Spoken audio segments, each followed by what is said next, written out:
This episode is brought to you by Abercrombie.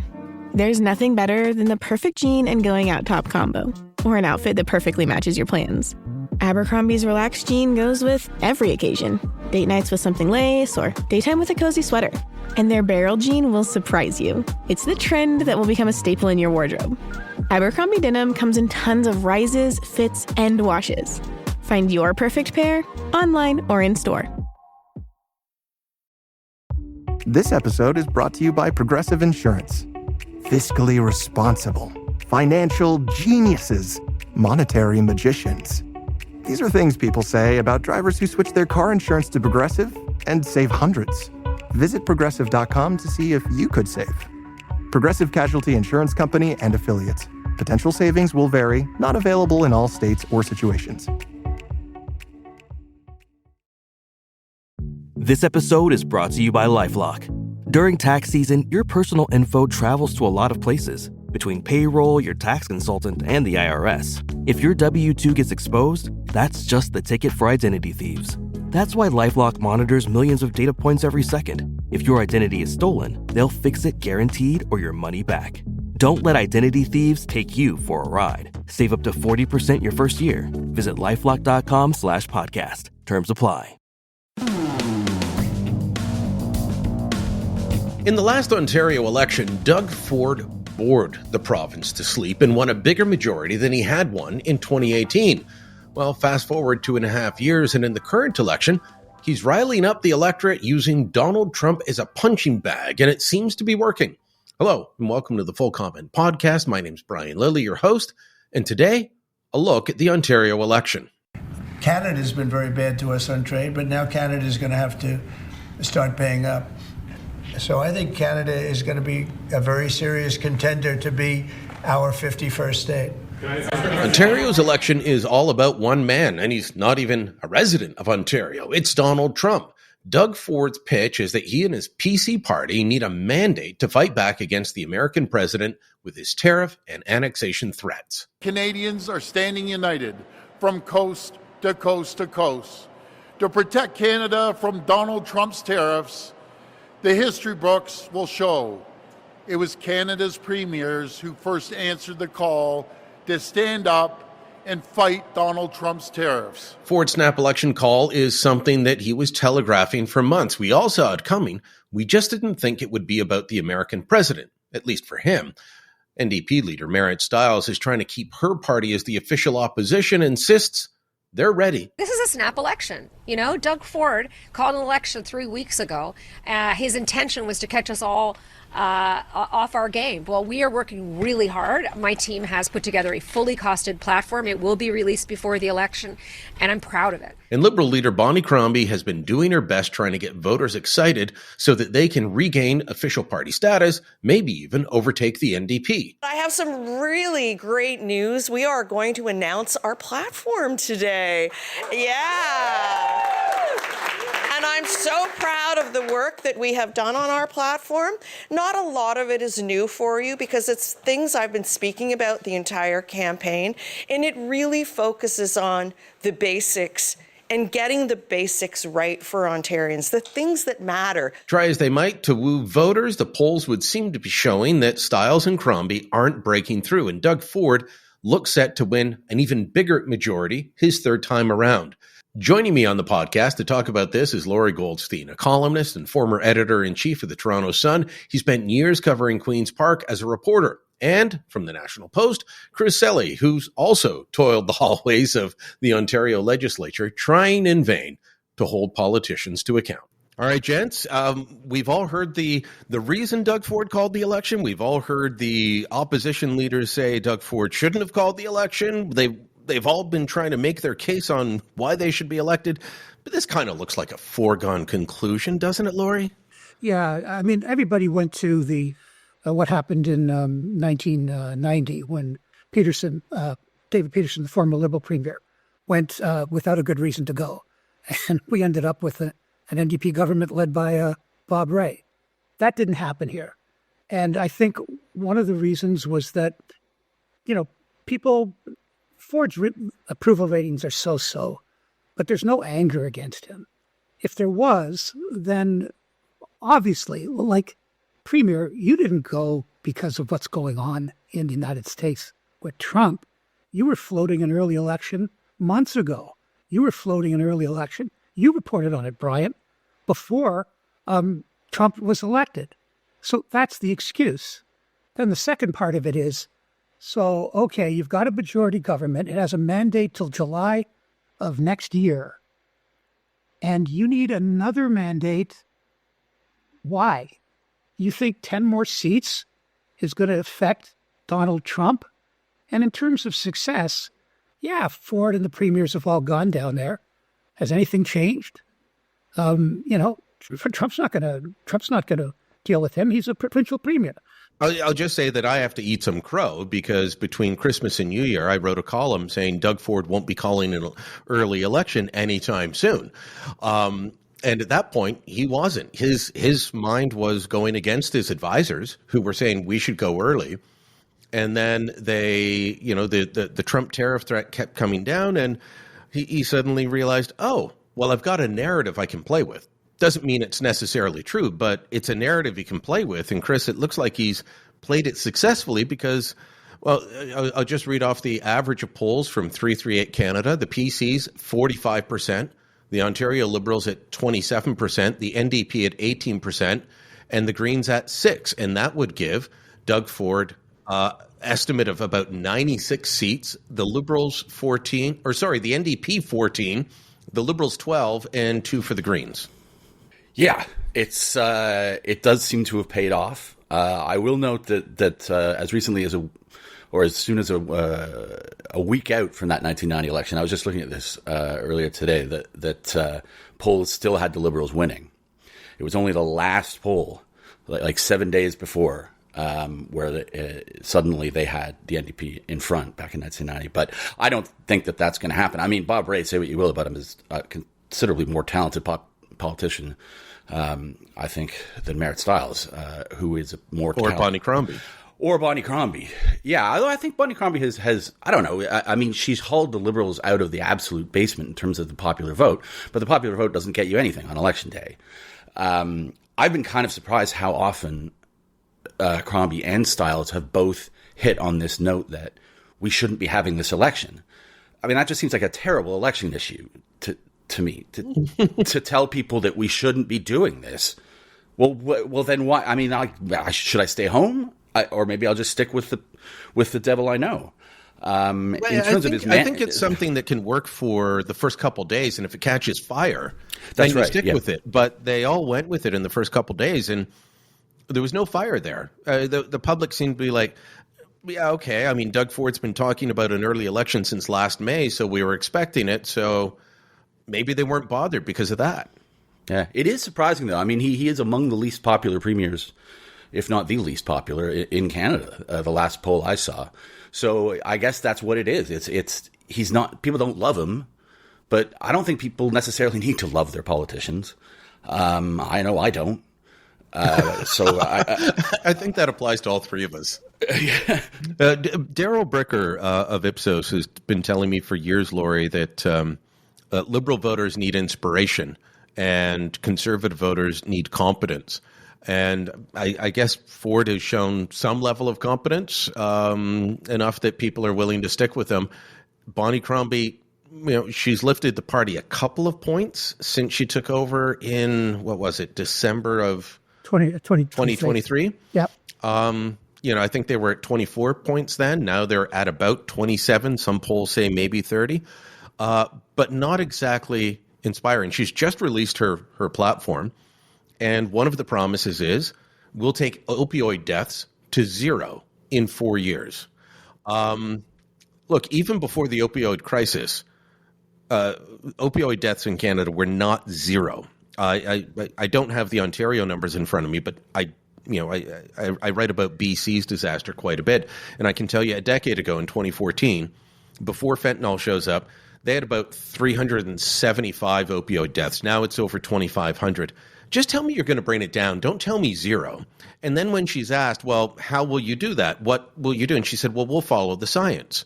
And the reporter followed up and said, well, what does that mean? Does that include safe injection sites? And she said, yes, but not near schools, or daycares or playgrounds or small businesses, but we'll follow the science. And that's the end of the answer. Yeah, I think there's a couple observations there. First of all, it's certainly true that Ford is not universally popular, but he's not running against he's not running against Gandhi and Mother Teresa. He's running against Bonnie Crombie and Stiles. The second thing is, I think you're both absolutely right. There comes a point where people know they have to vote. And so continually telling them that there's no point, which is what you're saying, why are we having this election? That's a bad strategy. They should have pivoted much earlier. And on the issue, on this issue of opioid, this has infected our politics at every level of government. Promises that the public knows will not be met because they can't be met. Because when it comes to healthcare, demand is infinite and resources are finite. And, Doug Ford promised to end hallway medicine 4 years ago. It's worse. But the thing is, people know that today. They don't sit there and Justin Trudeau's 2015 platform, 3 years of modest deficits, followed by a surplus. People are equally disillusioned by all the parties. In other words, okay, yeah, Ford did screw up on hallway medicine, but you're not going to do any better. When I was a young reporter, I remember looking at all their platforms, and we saw this during the debate when they raised them all, how many doctors they would hire. Yeah. It all sounds the same. Yeah, and they also go by, they do the amount of, this is another thing, governments use the amount of money they're spending as an indication that they're solving the problem. The two are completely unrelated. You can spend a ton of money and nothing improves, and that's what the public sees. I'll give you an example, and Chris, jump in anytime, but Doug Ford, they keep saying Ford and the PCs have cut healthcare. And so at the last budget or fall economic statement, I forget which it was, I said, okay, well, have they cut? And ran the numbers. And of course, in total dollar terms, of course it's up. But as a percentage and using inflation-adjusted dollars, the total spend on healthcare is up 34%. Now, okay, factor in population growth, which has been insane, and that's a federal issue that impacts every province that has seen this crazy population growth. Okay, we'll add more doctors. Great, we'll give you 2 million more people, but no more doctors. You're going to have the same problem. But once you factor in population growth and inflation, healthcare spending it's still up, but only by about 2 to 3% compared to before he took office. So you can't say it's cut, but it's not a huge increase when you look at the growth of the province. And so we're kind of treading water in a system that just devours more money all the time. Well, and I think the other thing is that they don't, I think one of you just alluded to this. I mean, if you look at the plans, the NDP's plan, the Liberals' plan, and the Tories' plan for healthcare, they're not very different. I mean, they all agree basically on the need to move to the sort of family health team model, and I think that's a good idea. I mean, I'm a patient of one of them myself, and it's so much better than having one GP who's referring you all over town and things like that. I mean, so on the one hand, it's kind of a big ask, I think, after 7 years for Ford to say, "Oh, look, well, I came up with this plan, and here's Dr. Philpott." That happened on sort of the day the election was called, I believe. Oh, no, let's be fair. It was the day before. or maybe even 2. All right, fair enough. But roughly concurrent with the red dropping, she suddenly they had this plan. And to me, if anything was going to turn for them, it was going to be healthcare. I mean, I feel like that's the number one issue, and everyone has a horror story. But do they trust, when they say, oh, the Liberals invented hallway medicine, I think that's an NDP line, or it's probably a Conservative line as well. Well, yeah, I mean, we don't trust anyone. I don't know. I mean, and that speaks to another point that I'll be interested to see is the turnout. I don't see why this wouldn't be the lowest turnout election we've ever seen, and that'd be kind of funny if Ford got an even bigger majority with fewer votes. Well, I wonder about that because we're laughing at the idea that he called the election for Donald Trump. And yet you talk to people and you look at polling, the whole Trump attack on Canada, 51st state, the tariffs issue, it has ignited national pride, including national pride in people that until 2 minutes ago were saying we're a genocidal state built upon white supremacy, post-national with no core identity. Hello, Justin Trudeau. But everyone is suddenly super nationalistic, and I think that's part of why they're buying into Ford's line that he needs to do this to counter Trump, because there is this, hey, no, I'm Canadian and I'm standing up for this country that I didn't care about 5 minutes ago. I mean, lots of Canadians did. That's just what I think the chattering classes in our country felt, present company excluded. So maybe it does develop a fervor where people come out and say, no, heck no, I'm going to vote because, damn it, Doug Ford does need that mandate. The national pride thing's taken off far more than I expected. Yeah, no, look, and that's what Ford's advertising is. It's all about protecting Ontario. He'll fight for you. And they've made that their whole theme. And I agree. I don't think people make their decision about who to vote for on a list of check marks of, okay, healthcare, education. They look at the person and they go, do I trust the cut of his or her jib? Is that someone who makes me feel confident, or does it worry me? And so absolutely, we can say as much as we want to, and we're right, that Ford used it as an excuse, not as a reason, to go out to run. But I think the public perception is this: Donald Trump is an SOB. We need an SOB to fight him. Now, the other thing is, at the time Ford came out hard, Ottawa was in chaos because Trudeau waited so long to resign. So when he comes out, okay, we got a lame duck premier, we got the Liberals doing a leadership race, and their messages at the beginning were very, Chrystia Freeland, everything's fine. We negotiated in 2017, we'll negotiate again. Trudeau, you have to be careful with what Trump says, which is true. But when the guy's dumping all over our country and therefore our province, that's significant. And Ford, he hit the mark. He came out saying, basically, Street Fighter. When somebody does this to you, you hit him back harder. We can't hit him back harder, but yeah, no, he hit the moment perfectly. It might seem ridiculous if you just sit there from a pure public policy point of view, and I know the distillers that I was speaking to were pretty angry, but his order to take all American booze off the shelves, people noticed that. I mean, that we'd already paid for. Yeah, but they were also canceling future contracts. Yeah, that's more significant. And they were noticing that.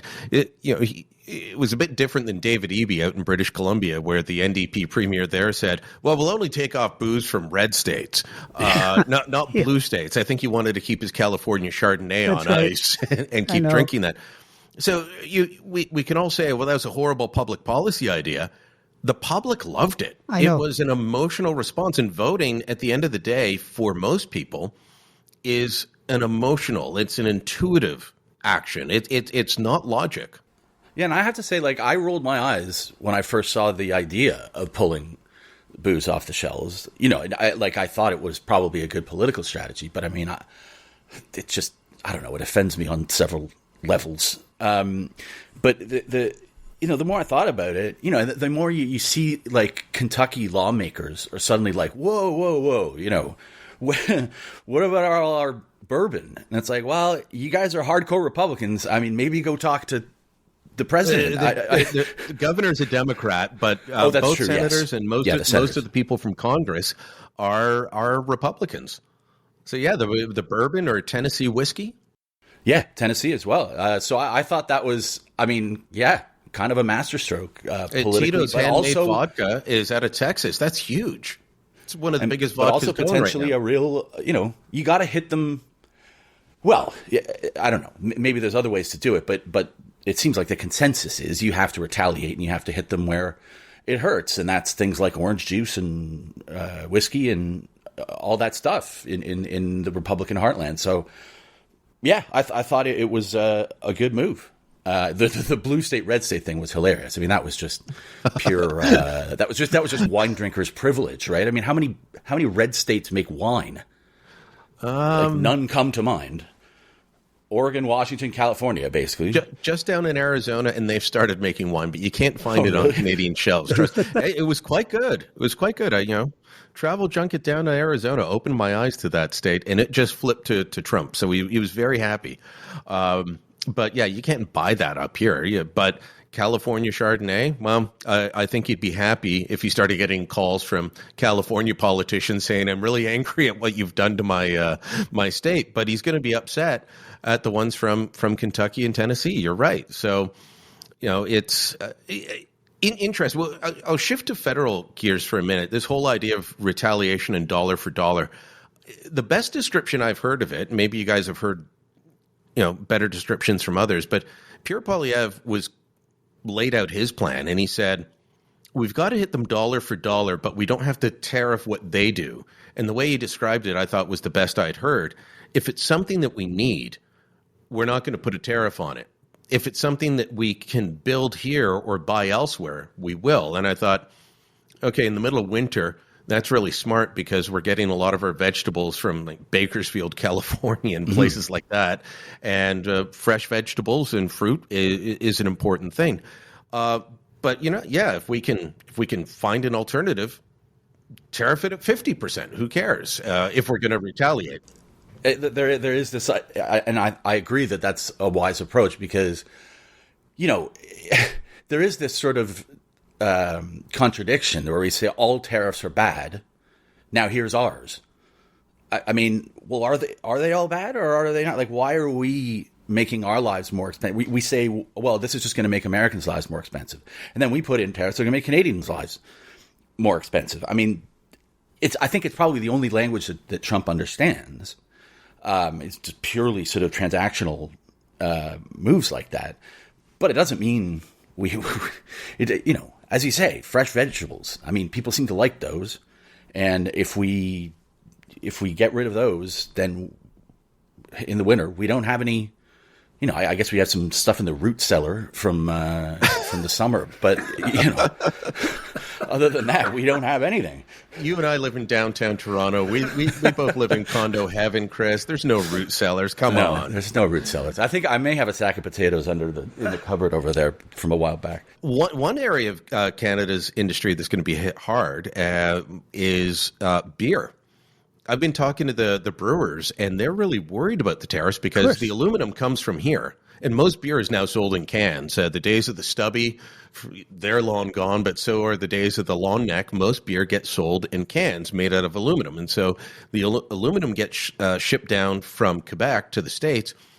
There are can makers in Canada, but no one makes what's called can sheet, which they use to make the can. So there's going to be a tariff on the Canadian aluminum as it goes into the United States. And then they're worried that there's going to be a second tariff, so a double tariff, when the can sheet comes back up for them to fill the cans and sell you your Budweiser, a great Canadian beer. Yeah, I think there's a lot of patriotism now because nothing's happened. And so people, and totally understandable, people are angry. But we also have to remember, and I do agree with Poilievre that it has to be strategic, because if we get into an all-out tariff war with the United States, we'll lose. And so there has to be off-ramps, or at least attempts to have off-ramps. So all that stuff is important. But the unity now that we all have when it hasn't cost anybody anything, to me, that's a mirage. Remember the start of COVID? We're all in this together. The government's going to help you. We're going to get through this together. And within a little over a year, we were at war with each other. We were literally at war with each other. The premiers couldn't even keep their message straight when they were down in Washington. I mean, they were all freelancing their own policy ideas on the hoof that were all speaking to their own local concerns or provincial concerns. It was always a complete everyone's yelling at Danielle Smith for not signing the document. But I mean, a signature doesn't mean anything if the person doesn't actually believe in it, and I don't think most of them do. No. The premiers being unified in the Team Canada approach. You saw the other day Doug Ford out campaigning in the Ontario election. They announced he's got a special surprise guest in a campaign stop in Milton, Ontario, just outside of Toronto. And I'm like, who's that going to be? I didn't bother going because I wasn't that interested. But it turns out it was Nova Scotia Premier Tim Houston. And I thought, are there a lot of Nova Scotians in Milton? Is he trying to vote? But they announced they wanted to break down the trade barriers, and everyone's talked about that. And yet you see that Francois Legault is still saying, probably not to a pipeline. And Mark Carney, who's running to be our next unelected prime minister, told a group in Kelowna, we've got to build infrastructure, and I'll use emergency powers of the federal government to build desperately needed infrastructure on things like energy. And then does a Quebec TV interview and says, that doesn't mean pipelines for you guys. So it's like we've got a lot of coming together, except we're going to argue. Carney wants to impose a tariff on Canadians. It's this border leakage thing that you... the carbon border adjustment. And what that means... What on earth is that? What that means is that you've seen it all over the world, where countries are in places with less rigid or no greenhouse gas emission plan, they stay there, or companies from high tariff or high taxes go there. So what you do is you make their imports more expensive. So the government of Canada under Mark Carney would decide, does this country have a climate change policy equivalent to ours? If they don't, we'll tariff what we import from them. Who will pay for that? Canadian consumers. So it's exactly like both of you said, tariffs if necessary, but not necessarily tariffs. And it's idiotic. It makes no sense. But that's all part of, this whole thing that we're in. And to be fair, it's ultimately driven by Trump. I mean, everybody's responding to Trump, and I do have some sympathy for our politicians on that score, because what the heck do you do? Like, he hasn't done anything yet. He just keeps talking. Like, stop talking and tell us what, Go ahead, Chris. We're going to have 4 more years of this. I mean, why would he stop? Yep. Why would he stop stringing us along? I mean, I think the problem for Carney, the problem for a lot of kind of center-left politicians, or actually probably more center politicians right now, is that they believe in a consumer carbon tax, but it became politically radioactive long before Trump came along. That was just it became an absolute point of almost religious fervor among the conservative base. And then that bled over into, the other parties need those votes. And so you have Carney trying to dance around what I think he really believes. And it would be nice if he actually said what he believed, but I'm sure his advisors are saying, oh, no. But then again, his advisors don't seem to know that it's not like 1992. Like, people can look up what you said in Quebec and look up what you said elsewhere and compare them. Right? That doesn't really work anymore, and it hasn't worked for a long time. The interwebs. We all said that Ford called this election on a false pretense, and now we're all talking about that false pretense very vigorously. But we're going to take a break, and when we come back, we have to get back to the Ontario election. We'll talk about that. Do Marit, Stiles, and Bonnie Crombie even stick around? Are they going to win? Will Bonnie Crombie even win her seat? These are open questions. More in moments.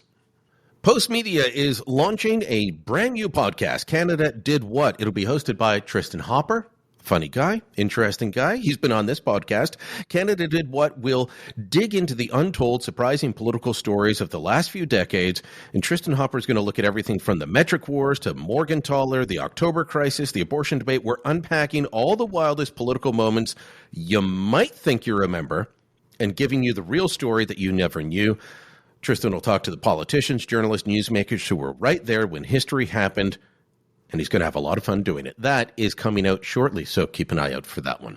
We're here back at Full Comment with Chris Selley, with Lorrie Goldstein, talking about the Ontario election. And if Ford gets 96 seats and the Ontario Liberals get 12, does Bonnie Crombie, this purported savior of the Ontario Liberals, stick around? I mean, there's talk she may not win her seat. Patrick Brown's entire political apparatus is behind the PC candidate, who happens to be, checks notes, his mother-in-law.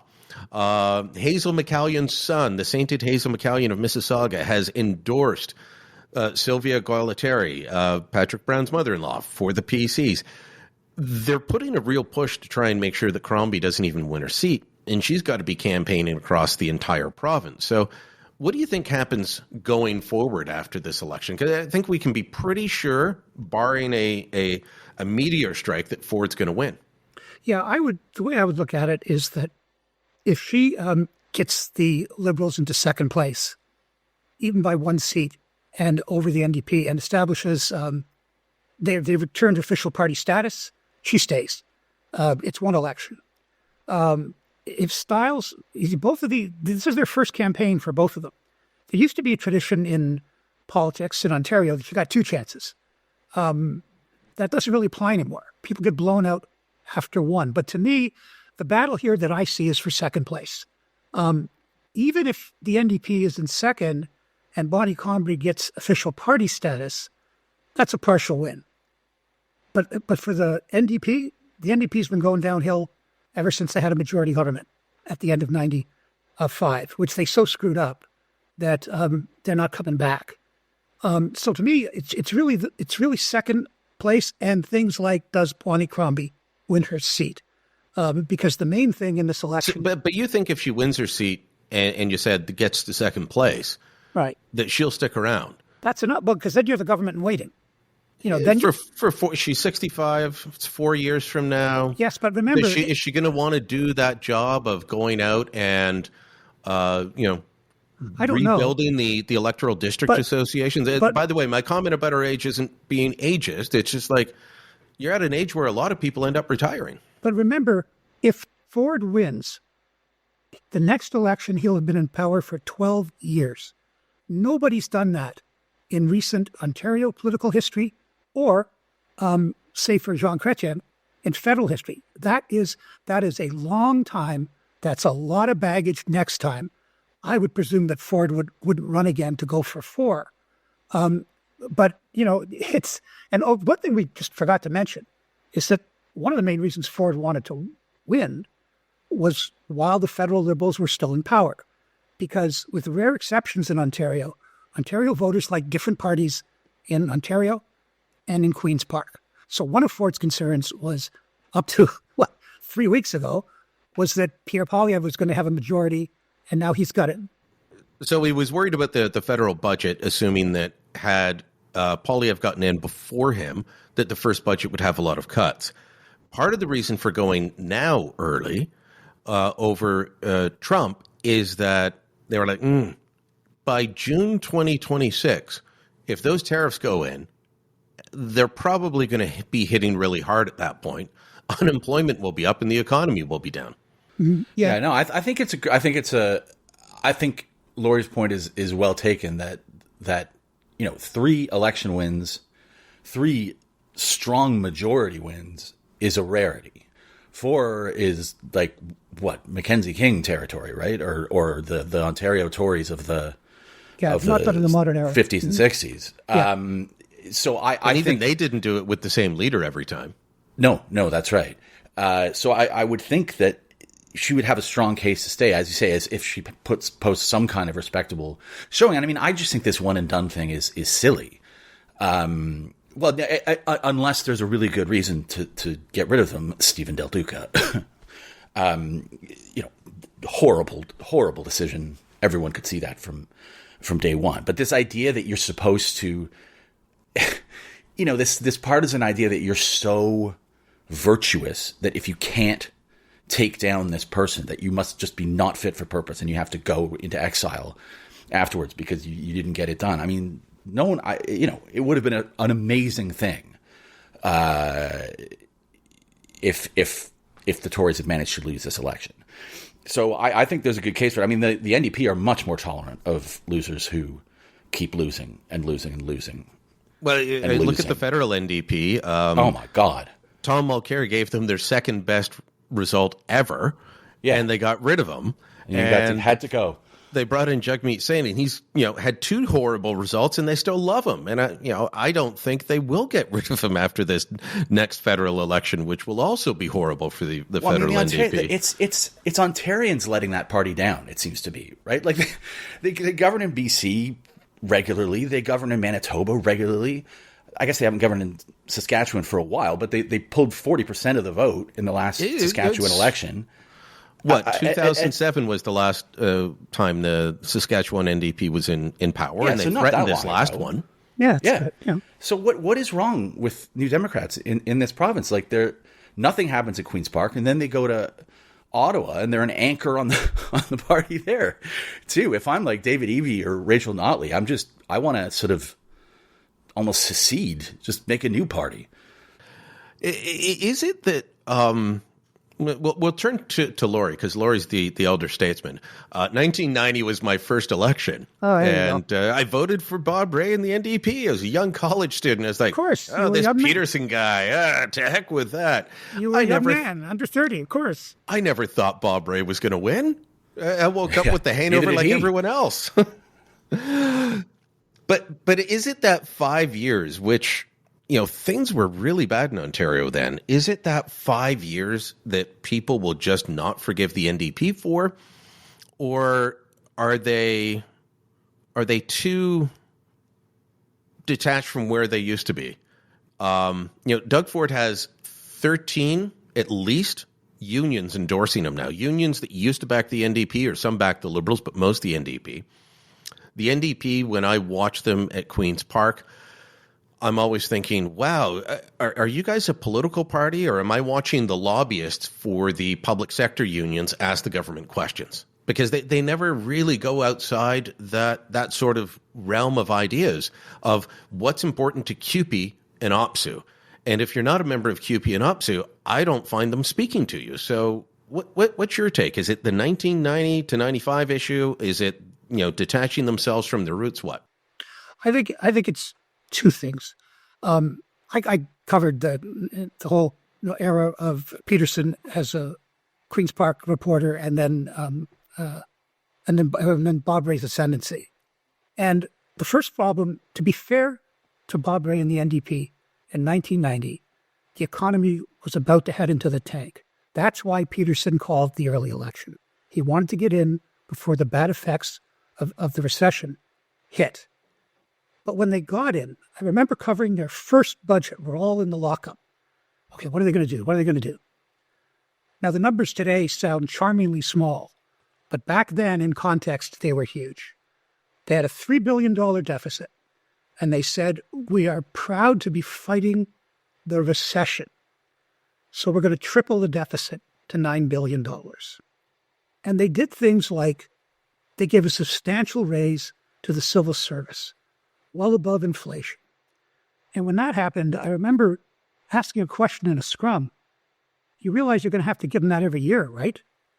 Like they were getting the monies in from the tail end of the better economic times before they were heading in. And then just everything tanked. And who destroyed the NDP? It wasn't the Toronto Sun. It was the union movement. Rae Days. Rae Days look pretty good right now compared to what's going on. And I always used to joke with some of the more temper-prone public sector union leaders. When I would talk to them, I'd go, well, you got rid of Bob Rae. You got Mike Harris. How'd that work out? And today I think there are other things that Peter Worthington, our founding editor, whenever he talked about the NDP, somewhere in the same sentence would be unfit to govern. And frankly, I agree with that. I do. When you look at their positions on issues, and then there's the final thing, which is that The NDP always advertised itself as the party of the working person. It has never been the party of the working person. If it had been, if all UD members were voting way favoring NDP, we would have had NDP majorities forever. But the NDP is divided. It has people like that. A lot of them are retiring. And then there's the academic crowd. And they care more about the faculty club than the union hall. That's right. That's it. And so I think it's all those things. And finally, there's no reason to vote for them right now. They have not captured neither have the Greens. You would think that with what we came through for the past 10 years, and I'm not blaming Mike Schreiner in Ontario, it's everywhere. You would think that this was their time. And it was to some extent out west, but not in Ontario. And so, I just think the NDP are kind of, people have bad memories, and they're kind of irrelevant to the serious political discussion today. They're the conscience of the legislature, and they look at themselves as beautiful losers. And up to now, that's what they are. Chris, you alluded to this, though. Out west, they govern. Yeah, it's different. They're a different kind of party in Western Canada. Exactly. When they got official opposition status in 2018, and the Liberals were reduced to all fitting in the same minivan for the commute to work, I thought, if I was Andrea Horwath, I'm going to get my party to pivot, and we're going to step on the throat of the NDP, the Ontario Liberal Party, until they stop breathing. They never did that, and they don't seem to have an interest in doing that. They seem to be trying to disappoint all their constituencies as little as possible. Like, there's nothing, what the NDP originally was: prairie populists, union leaders, farmers, urban elites, farmers, prairie populists, farmers, and then you had urban elites, then you had the urban sort of lower class, and then you had, for a brief period of time, Quebec nationalists. I mean, this is a bizarre coalition for a party that's supposedly ideological. It's fine for the Liberals, right? I mean, they don't believe in anything. They can absorb any idea and make it their own. It's just about winning. If you don't like the principles I've got now, give me a minute. Yeah, right. We'll just rewrite. We'll rewrite the whole platform for you. Like, don't worry about it. Forget we said anything.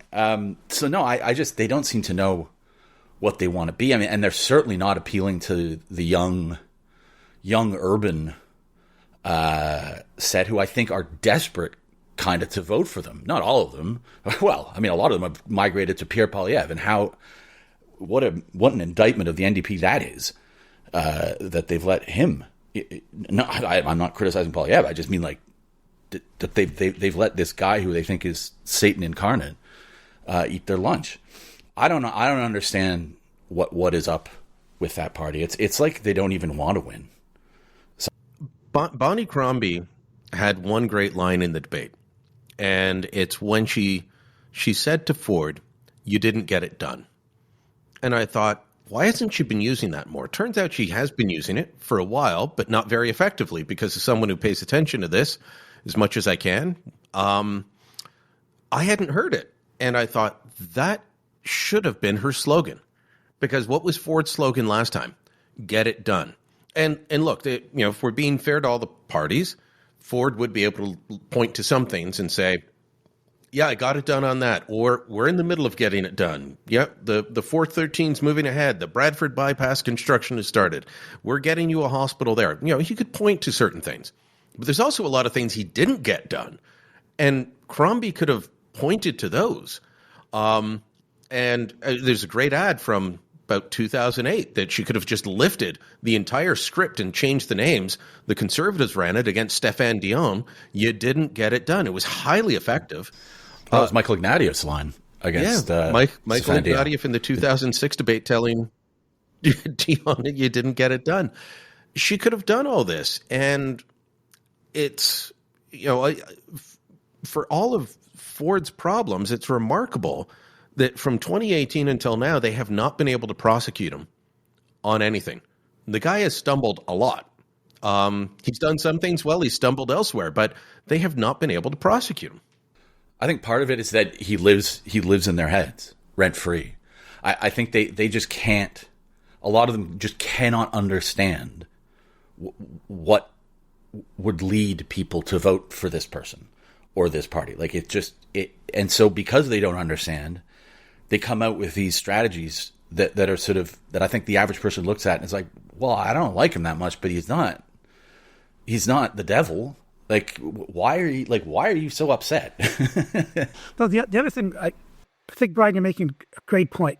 But one thing that weakens that is something we've already discussed, and that's cynicism about all the parties. I joined the Toronto Sun in 1978. That's the Bill Davis era. One of the most successful politicians in Ontario history. Two majorities sandwiched between two minorities. His tenure was 14 years. One of my first assignments, 1978, was to write about hallway medicine. That's when we perceived it was the good times. Now, hallway medicine wasn't as bad then as it is now, but it was bad. The same problem of chronic care patients in hospitals, in acute care hospitals, because there was no place for them to go, existed then. And so I think it's a different voter today than it was back then. Back then, yeah, you could, you didn't get it done, you didn't do it. Today, people just look at them all and go, none of you get it done. None of you get it done. Well, the NDP and the Liberals are constantly saying we don't need more highways. And it puzzles anybody who drives anywhere in the province, but especially here in the GTA where the three of us are. And I'm out, headed towards an event the other day. So I'm out driving early, and I'm stuck in traffic. I'm stuck on the 401, then I'm stuck on the 403, then I'm stuck on the QEW. And I'm thinking, why do these guys and a lot of our media colleagues just say Ford's obsessed with highways and we don't need more highways? And why is he talking about that? Well, I'll tell you why he's talking about it, because he lives out there. He lives out in on the edge of Toronto where all the highways connect, and he sees how bad it is, and he's promising to get something done about it. The other parties are for ideological reasons against highways. They just want everyone on public transit. Meanwhile, he's building a bunch of public transit, and by the time the next election comes around, whether it's Ford running or someone else leading the PC party, all these infrastructure projects that he promised last time will be completed, and they'll be able to point and say, "Look at what we built." If they finish the projects that they've started and have promised, this will be one of the biggest infrastructure booms since the Bill Davis, Leslie Frost era. Yeah, I mean, I think, well, and that's interesting that you put it that way, the Bill Davis, Leslie Frost era, because I think what a lot of people don't understand, because Ford was such a sort of a cannonball at City Hall, and for his first year in office, for that matter, was pretty tumultuous. But he's calmed down a lot, and to me, maybe not temperamentally, but it's sort of ideologically, or not ideologically, maybe is a better way to put it. He's a classic Ontario Tory, and the Ontario Tories governed Ontario for decades. 43 years. 43 years. Straight on. 43. So, I think maybe he's tapped into something, at least in an era where people don't seem to care about balanced budgets. I mean, it is still bewildering to see a premier up there saying, like, we're going to build a tunnel under the 401, and I'm willing to spend up to $60 billion to do it. It's like, well, where did you come up with that figure? So where did we come up with it, Jeff? Like, come on, But that's the thing. I mean, Davis built the LRT, right? And tried to sell all that technology to the world, and it didn't really work. But that's kind of what people want. It looks like in Ontario is not small government. Bonnie Crombie's she's promising to build 90 schools and a full meal program, breakfast and lunch at school every day for every student. I don't know about you guys, but my schools were never equipped for a cafeteria where they could cook us lunch or anything else. So it's utterly bizarre. But she was asked, where are you going to get the money for that? And she said, well, I won't spend the highway money. And all the reporters are saying, but but that money's not on the books yet. Like, that's only in Ford's head. But she's decided she's already spending it on other stuff. So it doesn't matter who's in, they're all going to spend a ton of money. Yeah, look, it's easy to one thing we should acknowledge, and you both touched on it, is the remarkable transformation of Doug Ford. Go back to him as an Etobicoke councillor. He was like the angry medicine ball about everything. Everything. The opposition are liars, the mayor's a liar, the media are liars, blah, blah, blah, blah, blah. And you're right, he is turned into a mainstream Ontario progressive conservative. Remember, they didn't abandon the name, the press progressive conservative. And then logically, it is true that when you build more roads, you'll get more traffic. It's just true. The problem is the alternative for people, and here to me, it's where the climate change agenda just discredits the other parties completely. Your deal was that and this is at all levels that support the company, you would pay more for gasoline and home heating and the extra charge in the consumer on 20 different forms of fossil fuel energy. But you will have lower cost alternatives. They still say it. It is absolute nonsense. First of all, many people have to have their car to drive to work. Look at suburban and particularly rural Ontario. Mm-hmm. You have to have it. If your supplier of your heat is natural gas, you know what the alternative is? You go to these BS things where you pay extra so that, they're going to make emissions the offsets. Yeah, offsets. I always love that when I'm booking a plane ticket. Would you like to offset your emissions? So increase your price? No. They still do that? Yes. Oh, yeah. I thought they'd just kind of given up on that. So the reason you can mock Ford, and they do all they want about highways and building bridges under things, but people live in reality, and they go, I can't get to work. I take transit, it breaks down.